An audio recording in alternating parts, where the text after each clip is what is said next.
Hello दोस्तों, आज हम ये जानने वाले ये जो मैं आपको क्वेश्चंस बता रहा हूँ सर्वो मोटर के बारे में, ये बहुत ही इंपॉर्टेंट क्वेश्चंस है।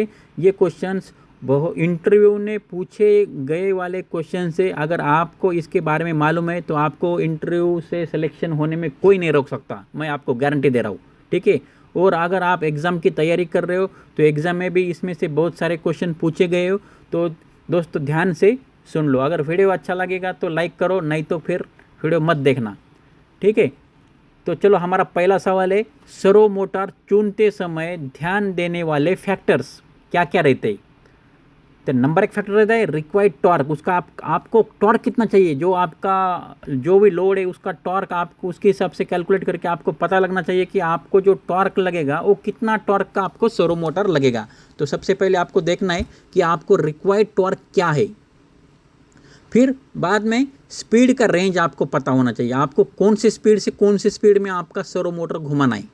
फिर उसका एक्यूरेसी क्या है, एक्यूरेसी आपको एक्यूरेट चाहिए या लोअर चाहिए या मिडल चाहिए, वो आपको डिसाइड करना है।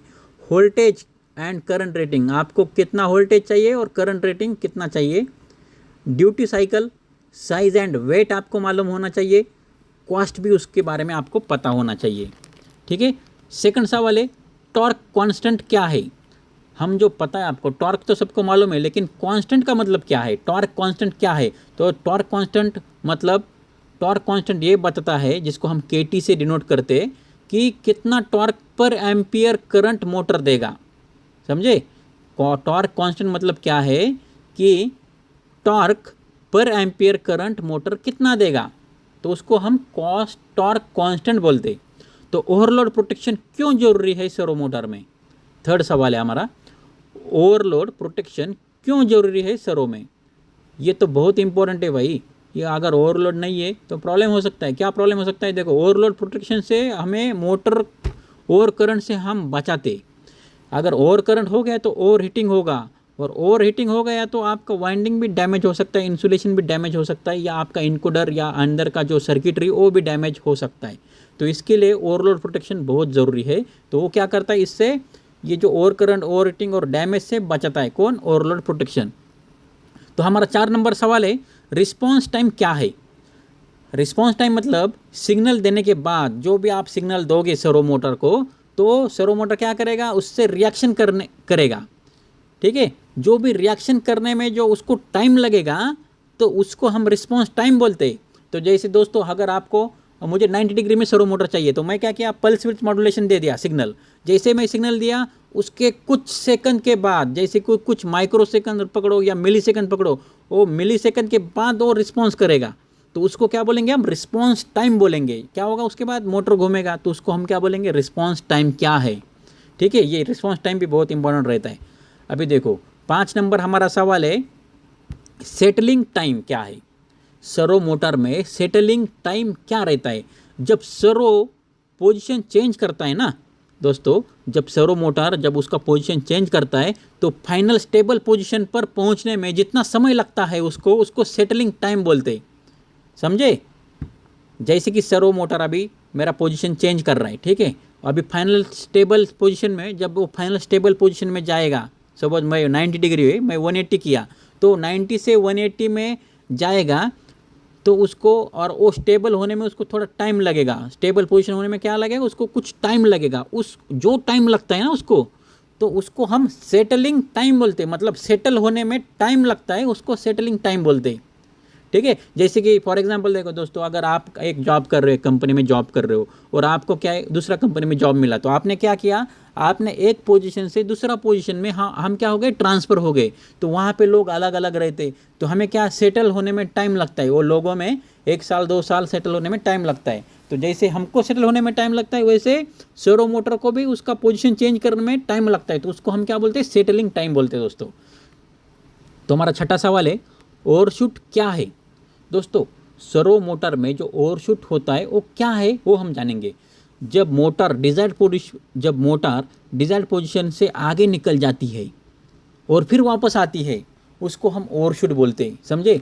जैसे कि देखो, वो बहुत फास्ट रिस्पॉन्स किया, सपोज मोटर मैंने सिग्नल दे दिया, तो मुझे 90 डिग्री में उसको रोकने का था, लेकिन वो 92 गया और फिर वापस आया, तो उसको क्या बोलेंगे हम, ओवरशूट बोलते हैं।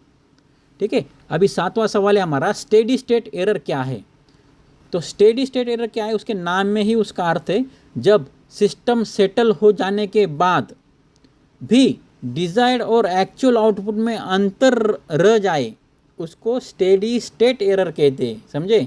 जब भी आप सिस्टम है, देखो सर्वो मोटर है, उसको सेटल हो जाने के बाद, अभी देखो सेटल हो गया सर्वो मोटर मेरा 90 डिग्री में सेटल हो गया, उसके सेटल होने के बाद भी क्या है, और डिजायर्ड जो भी एक्चुअल आउटपुट में जो भी अंतर बचेगा ना, तो उसको हम स्टेडी स्टेट एरर बोलते हैं। मतलब आपने एक्चुअल आउटपुट दे दिया कुछ और हो गया कुछ और, तो उसको हम स्टेडी स्टेट एरर बोलते हैं।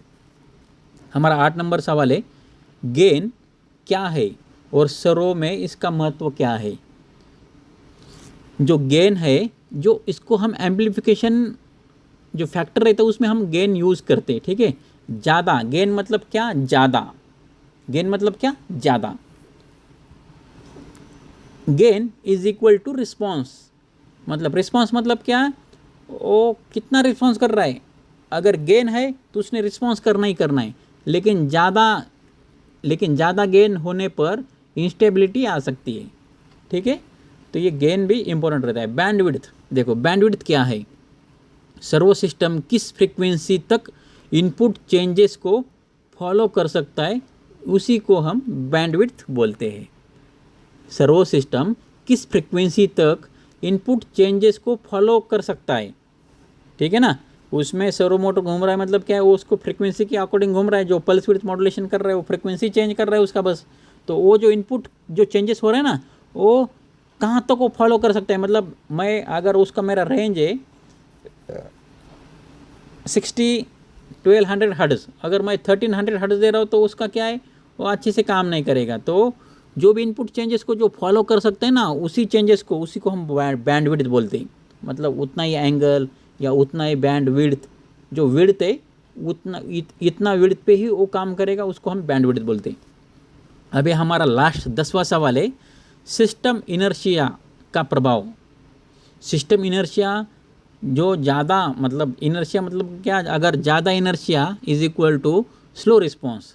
अगर आपका ज़्यादा इनर्शिया अगर रहेगा तो आपका रिस्पॉन्स क्या होगा, स्लो होगा। ज़्यादा पावर रिक्वायरमेंट लगेगा उसको, फिर क्या होगा, उससे पावर भी ज़्यादा लगेगा। अगर कम इनर्शिया है तो आपका फास्ट रिस्पॉन्स करेगा। मतलब ये इनर्शिया के ऊपर भी आपका रिस्पॉन्स सेट रहता है। अगर दोस्तों आपको थोड़ा भी ये क्वेश्चन आंसर अगर अच्छे लगे हो तो एक लाइक ज़रूर कर लो।